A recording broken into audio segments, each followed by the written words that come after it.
But at any rate, I knew these two ladies. One of them was Mrs. Oppenheim, Sammy Oppenheim's mother, if you ever knew him. One was a lady named Mrs. Brown.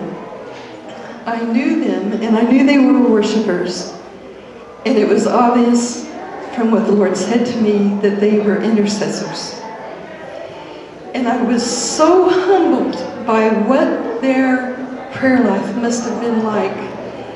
And I mean, during this time, I prayed like I had never prayed before. I could write a book about experiences I had in prayer during that time. But when the Lord pointed them out to me and honored them in front of me, I just wanted to go kneel by them in humility. I just thought, what must their prayer lives be like? What kind of ways have they touched God that I would not even understand? And so, not too long after that, Mrs. Oppenheim was dying of bone cancer. And I went by Sammy's house, and he asked me if I would stay with her while he ran off to the corner store, and I said, sure.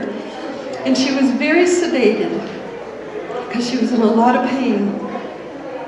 And I knelt down by her, and I took her hand, and I said, Mrs. Oppenheim, I don't know if you even understand what I'm saying to you, because I know you're on a lot of painkillers. But I just want to thank you. I want to thank you for holding us up in prayer.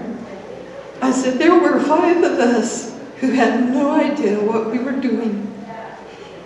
And God has shown me that you interceded for us. And I want to thank you for that.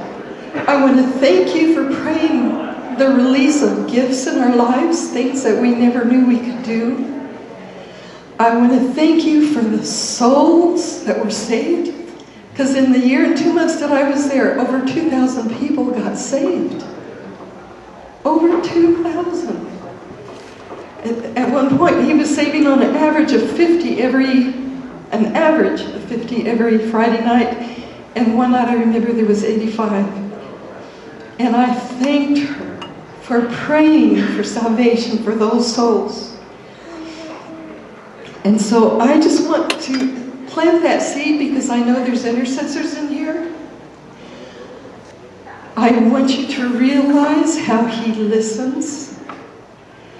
All prayers that I have studied about came about because there were intercessors. And they can be little intercessors, and they can be big intercessors. He's looking for worshipers who have clean hearts, good hearts without guile, and people who will pray. That's all he's looking for. And I know he has already started the latter rain, and there's things happening in the earth today who haven't happened before. I know there are winds that are coming into churches. I know there are limbs growing out. I know there are the major miracles that we always knew would start happening. They're starting to happen in this world. And so he wants your hand. He doesn't care if you're 90. He doesn't care if you're 80, 70, 60. He doesn't care if you're 6. I've seen a 6-year-old pray for a healing of a lady's heart. She had a bad heart, and then she got healed. By a 6-year-old, he was only that big.